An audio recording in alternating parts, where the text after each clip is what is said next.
I am doing a new video on reaction rates problems where you find the order of reaction, because I realized after finishing that last one that all of the orders for the reactants came out to 1 and the overall order of the reaction was 2 in both of them.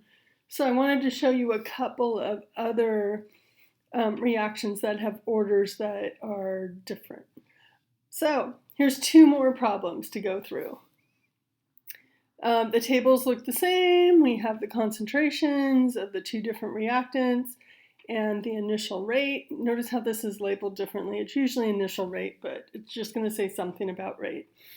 So let's go through and figure out what the order is with respect to the 2 different reactants. So let's start with P4. Doesn't really matter which one you start with. It's first, so let's just start with it.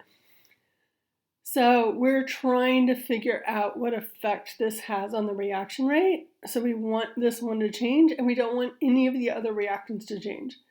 Note that so far we've only seen ones with 2 reactants, but there could be 3 reactants. When we're looking at P4, this can be the only one, this has to be the only one that changes. So right now we've only got one other one, so let's go figure out where it's not changing. This one is staying the same here and here. It's exactly the same, and this is changing. So we want to look at these 2 rows. I always mark them a lot just because I've switched rows before accidentally, and I just do everything you can to avoid that. So in going from here to here, it doubles. I'm going to put a 2x there for doubling. I like writing it down so I can see them both rather than keeping it in my mind. And then we're comparing the same thing over here for the rates. And look, it doesn't change. Watch out when the numbers look different, but they're really similar, right? We've talked about experimental error in the regular class.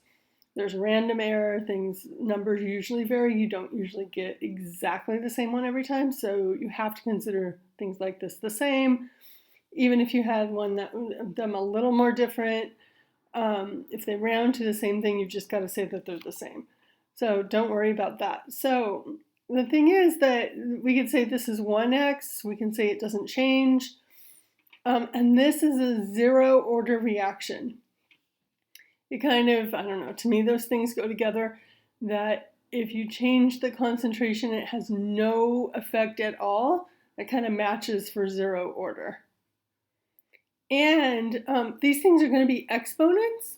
You can always do the concentration, the effect of the concentration, that was the 2x, to the power of 0. And you can check this and see if it makes sense mathematically if you want. And you can check to see if it equals this. So the concentration to the power of 0 is equal to 1, so it matches, so that's good. Sorry about the text messages. I gotta turn those off before videos. So let's figure out, so we figured out that P4, it has an order of 0. It has no effect on the reaction rate. The reaction rate stays the same even though it changed. So let's get rid of all of this.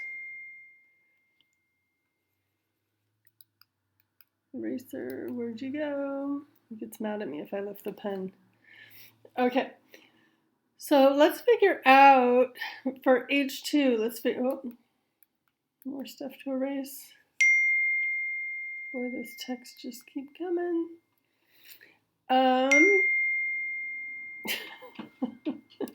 These texts are making me laugh. Let's keep going. So let's figure out the order for H2. So H2, we want to see what effect H2 has on the order of the reaction, on the rate of the reaction. So we're going to find a place where nothing else is changing except for H2. So here P4 is not changing, it's staying the same. H2 is changing for those rows. We've got our rows. See it, like carefully select the rows. If you get the wrong rows, nothing's going to be correct. So in going from here to here, what's happening to H2? It's going from 0.0075 to 0.015. And there's no exponents, so we can just look at the numbers. So from 7, if you double 7, it's 14. You double this, it's got a 5 after the 7, it's going to be a little more than 14. I would just estimate it and say, oh, times 2.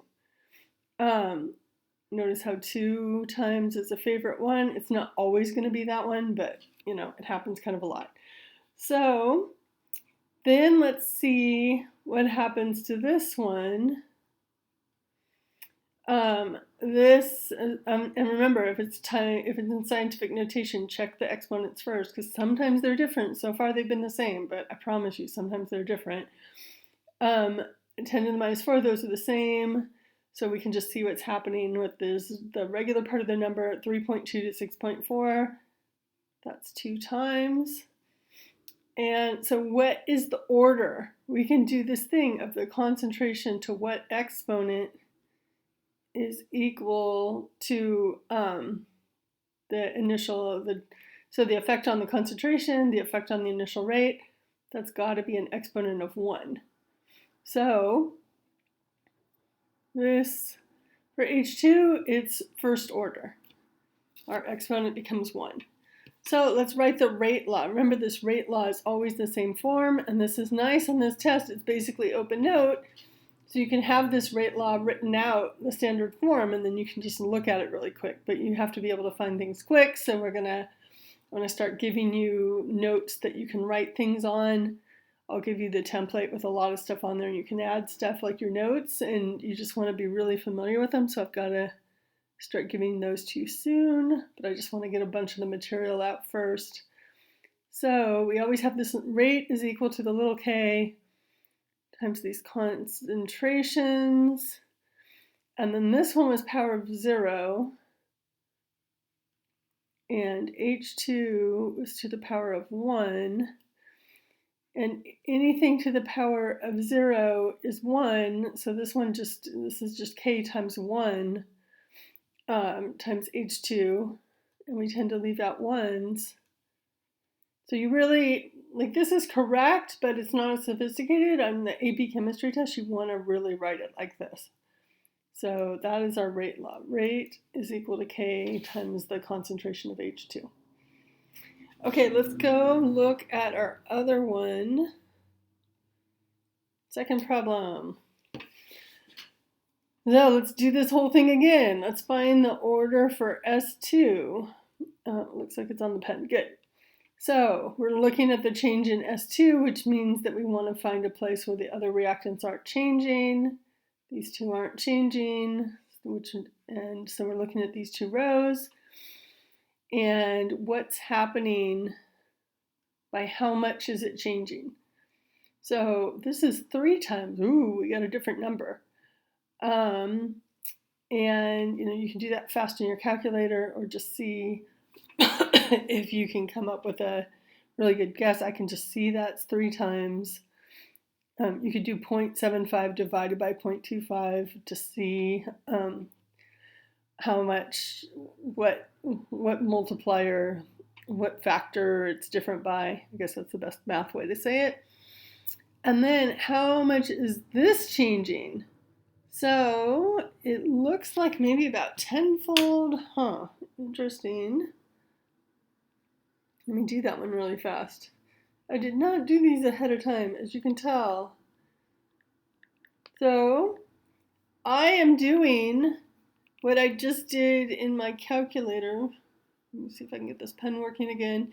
I did 1.062 divided by 0.118, and that is equal to 9. So whenever you want to get these factors, you can always just divide the large one by the small one in your calculator. Look, we finally got a really different one. This is exciting for me anyway. So we've got this 3 to the power of what is equal to 9. That's where it's helpful to think about these as exponents. 0 and 1 kind of makes sense. Like if it stays the same, 1 kind of seems like it makes sense. But here you really need to think about it like an exponent. So 3 to what power is equal to 9? 3 squared is equal to 9. So this one is going to be second order. Finally got a second order one, yippee! So hopefully that makes sense. And let's do O3. Let's erase some of the stuff so we can see what we're doing. See if I can erase them all straight through. Nice. I don't lift the pen. It seems to want to keep erasing. Okay, so let's find the order for O3. We're checking to see the effect of O3, what happens when it changed. So we want all the other reactants to be staying the same. Ooh. So here, these are staying the same. So we want these two rows. So we're seeing what happens in going from here to here. Look, it's doubling. 2x. And then see what's happening in these two rows. Like when you change the concentration of this reactant by this much, what happens to the rate? It stays the same. Nothing happens to it. So we can do our exponent thing, our change in 2 to what power is equal to 1, and it has to be to the 0 power.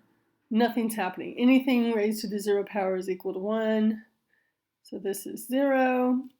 Let's write the rate law for this reaction. Rate is equal to K. Try to make it the little k. The big K means something else. We'll be doing equilibrium constants after all this kinetic stuff, which will give us a big K to work with, so you really want to distinguish them. And that's SO2 to the power of 2. We've got O3 to the power of 0, but you want to rewrite this in the more sophisticated way, because anything to the power of 0 is equal to 1.